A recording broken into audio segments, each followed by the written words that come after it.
So before we leave the editing of this particular section, we want to come in and fix, like I said, the super elevation. And here you can see here that our super for the pavement is being adjusted, but the rest of these nodes aren't. So what we need to do is adjust the super elevation. Now we originally put super elevation up here at the top, so we're going to take this one and I'm just going to left click and I'm going to drag it down to the bottom of our entire set of instructions or list. So when I do that, I'll be able to come in and make adjustments for the rest of these features here. So now that it's down here, you can see it's only applying to EOP basically 7. So what we want to do is we want to add all the other edges here. So if we come in here and we look at 7, what we're going to do is we're going to come in, we're going to select nodes 16. Okay, so we'll come down here, we'll pick 16, we'll add that.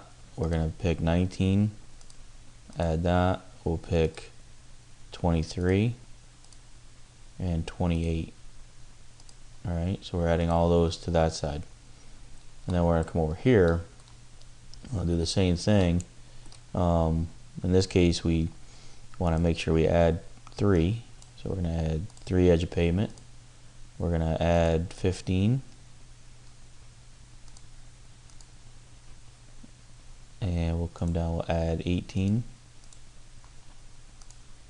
21, and 26. So we have all of those edges that we want the super elevation to be adjusted for.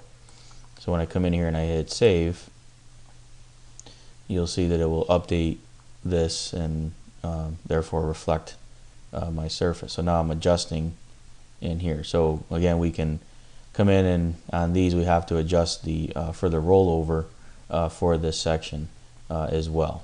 All right, but you can see, but you have to make sure you put all the nodes in so that it applies the super to those particular nodes.